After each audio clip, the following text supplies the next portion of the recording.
wanted to talk about Paul Krugman and his lying, or it is idiocy. It can't be both. Well, it could be both, but he can't be brilliant and correct. He's either lying or an idiot or both.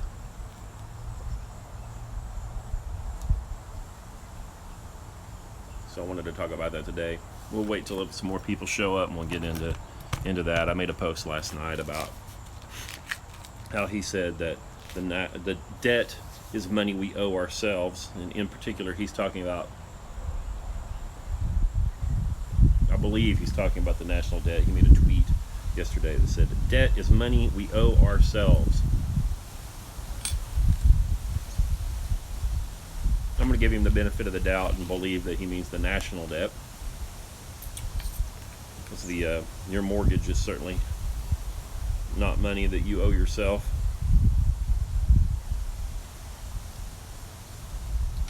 Yeah.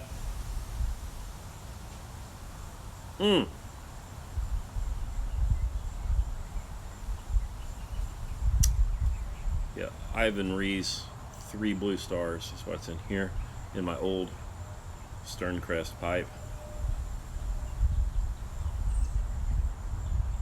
So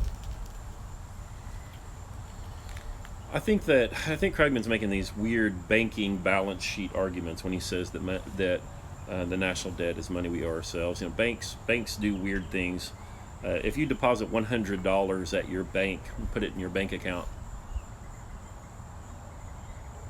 the bank, of course, takes that money in, and they enter it on their balance sheet as a liability. And they say it's a liability because at any given time they have to be able to return that $100 to you on demand. So they think that's a liability on their balance sheet. That's how they book it.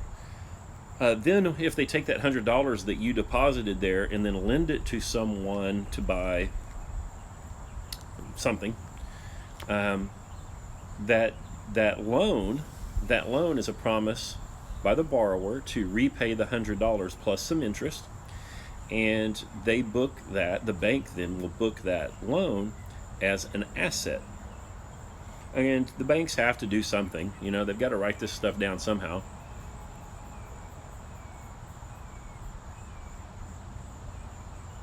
The deposits and the loans are clearly in opposition to each other, so they have to book them somehow.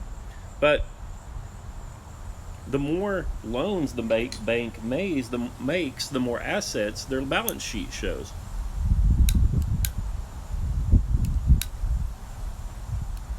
If you and I were going to go buy a bank, would we want to buy a bank that had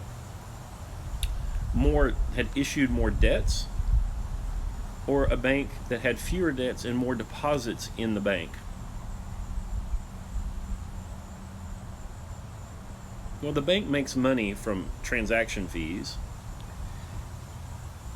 and then loaning money. So the debts mean that they have at least pledges from the borrowers to, generate revenue. But I would rather buy the bank that had more deposits and less debts. The bank that has more deposits is more solvent. The bank that has more deposits versus their loan lending is more secure and more stable. So even though the bank books the loans as assets, I don't think they are assets. They are inherently risky. They're riskier than the deposits they have on hand. If you watch the movie It's a Wonderful Life, which I've never seen, I know at the end of in the movie there's a bank run, and the bank has to produce money that they don't have, and because it's a bunch of propaganda from people who promote usury, he makes this big speech at the end of the thing about the money that you're trying to withdraw, you loaned it to your neighbor, and you helped your neighbor.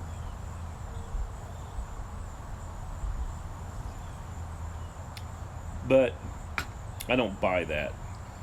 And that's the sort of argument. I'm making a really simple I'm really making a simple-minded straw man, frankly, of what Krugman is saying. But he's saying that when the nation loans money, and the people of the nation then buy the T-bills or uh, uh, bonds,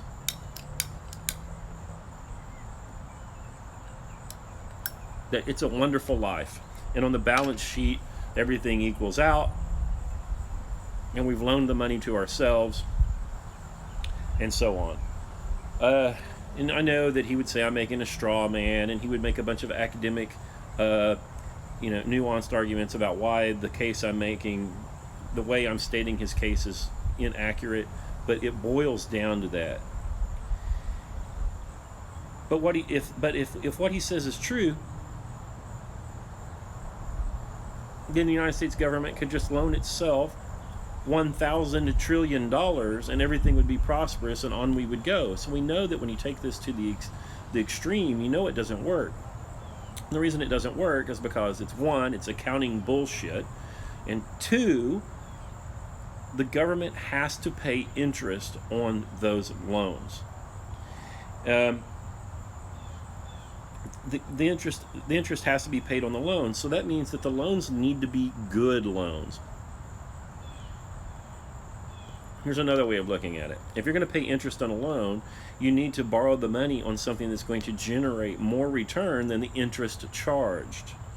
And if you're borrowing money in order to break things, so if you borrow money to build bombs, you're not going to get a return on breaking things. It's hard to get a return on unsuccessful military actions. It's hard to get a return on borrowing money to just buy today's meal, which is essentially what EBT or Social Security would be, or even Medicare. It's most of the loans don't go to purposes that yield a return. Something that might yield a return that the government would do would be something like build bridges or infrastructure, long-lasting assets that maybe an asset that lasts 50 years. Sometimes it doesn't make sense to pay cash for an asset that's going to be used over 50 years. When you borrow money for a long-lived asset like that, your expense, your cash in out-of-hand expense, hey Coach Cam, matches your use case, and so it seems to be good. But that's not what he's doing. So it's bad borrowing too. Not only is it not money that we borrowed from ourselves, that's clearly not true. It's not money we owe ourselves, that's clearly not true. Two, we have to pay interest on that. That ain't good. He'd say, oh, but you're paying interest to yourself. The whole argument in the beginning is based on bullshit accounting and isn't even true. And then third, you're borrowing money for bad uses most of the time. Four, what's this we shit? It's money we borrowed from ourselves, or we owe ourselves. What's this we shit? When we know that China takes and holds over $1 trillion worth of T-bills. It's clearly not we. China ain't we. He's lying when he says it's money that we owe ourselves. When he talks about, I think some of what he means is that in terms of the balance sheet, people buy the bonds, the cash is from the bond sale is booked, the liability to pay the thing out in the future is booked, and they're kind of a wash. I know he's making some sort of an accounting argument there, but a current accounts argument they talk about, but I don't buy it. And then I had several people, mid-wit bug men, get in my mentions and say, how dare you call him stupid? He won the Nobel Prize for Economics. And that doesn't mean he's not an idiot or a liar. And in fact, I suspect that the Nobel Prize for Economics is now awarded to people who will make propaganda that encourage usury and debt. My suspicion is Krugman doesn't even know that he was used by powerful people who wanted to provide that award to someone who would help their case, whether it was evil or not, and he unwittingly goes about using his credential and his awards to give him some sort of credence in the world just spouting how wonderful this debt is, and then bugmen and midwits read his tweets and say, well, this is Nobel Prize winning economist Paul Krugman, and he thinks debt is good and it's just money we owe ourselves. It's completely bullshit. He is either stupid or a liar, and he might actually be both. So I don't care about his Nobel Prize. You don't have to win a Nobel Prize to know that borrowing a bunch of money for stupid purposes doesn't leave a nation wealthier.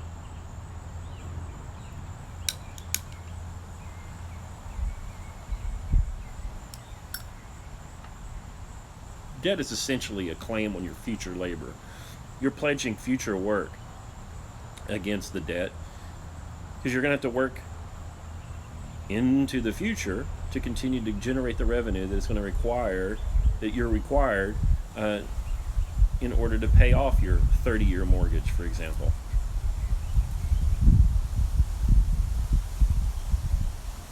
So even if it was a debt, even if debt, the national debt, was money we owed ourselves, we are still pledging our future labor. We're still pledging the future labor of people that aren't even here yet, the future labor of our children and grandchildren, to pay for something that we use today. And it's to the degree that we pledge their labor, it's the degree to which we're enslaving them for our comfort now. Usury is slavery. I'm going to say it again. Usury is slavery. There are cases where we might choose to enslave ourselves to a small degree in order to obtain a longer, larger, greater, more difficult to obtain good. If you can't pay cash for a house, you might pledge your work, voluntarily enslave yourself or encumber or pledge your work for the next 25 years to provide safe and comfortable accommodation for yourself and your family, and there's nothing wrong with that. But to do that to future generations and to the unborn is wrong. And I don't care what Paul Krugman thinks about it. I don't care what awards he got for it, and I don't care what arguments he makes for it. It is absolutely, patently evil to enslave people with debt that they didn't sign up for. Rant over. So if we got any questions about it, we can talk about that. We can talk about your training. We can talk about Barbell Logic. Talk about ScottHamburg.com, online great books, whatever. Because I've got about 2/3 of a bowl of pipe tobacco left.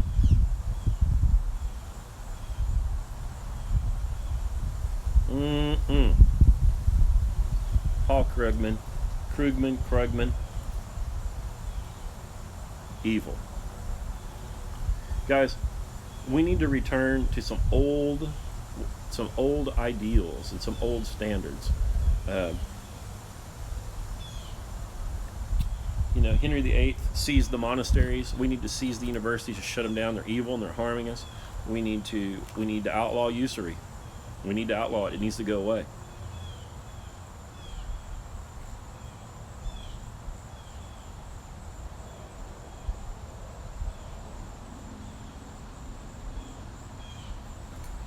Zazzy Womb Tomb gives me the Ronnie James Dio horns there. Thanks.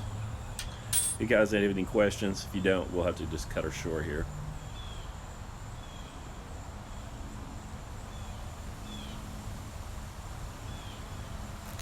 Getting rid of usury would require a few things, I think, to make it work. One of the things I think we would probably need to get rid of would be any sort of estate taxes. There's no reason why. There's no reason to tax people if usury is impossible or illegal. It needs to be beyond illegal. It needs to be like culturally unacceptable. People need to be shamed for lending money. If that's the case, then getting rid of the estate tax and allowing parents to actually give their children homes. Homes are long-lived assets. if you want to have communities that live a long time and are healthy, and kill urban sprawl and all that stuff, make it so that people can't borrow money to move out into the suburbs, and make it easy for parents to give these long-lived assets, homes, to children.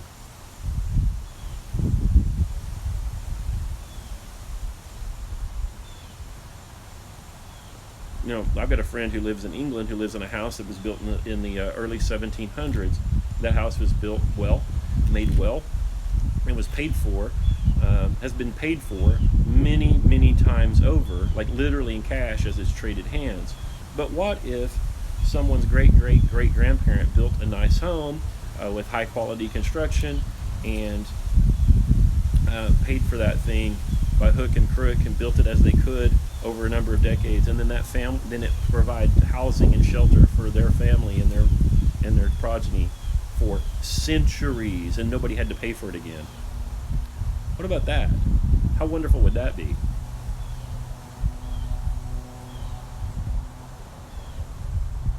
Our society is there's no reason for obtaining shelter to be a problem, or to even be an ongoing expense for the middle class or more. There's no reason for it. But because there are people that make money by impoverishing you, by loaning you money, housing becomes something that people make profit from. And I don't really have a problem with profit, but when somebody has when there's a market that's that big, people can devote enormous resources to extracting profit from people for something that should be less expensive, more durable, and more stable than it is. The housing market is just a mess, and I want to get rid of usury, and I want to get rid of the estate tax, and I think those things alone would help make people wealthier.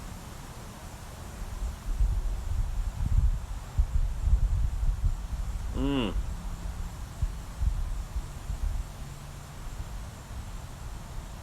Well, nobody's asking any questions today. Sunday's not the hottest day for Instagram Live, so I'll be signing off here. I'll post this, actually. I'll put it on my scotthamburg.com website as a YouTube video. I'll put a YouTube video up on my Scott Hamburg YouTube channel, and embed this at scotthamburg.com. I might even snatch the audio off this and put it on the little Scott stream thing.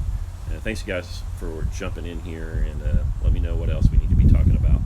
And by the way, Paul Krugman is a criminal, or a liar, or an idiot, or maybe all three.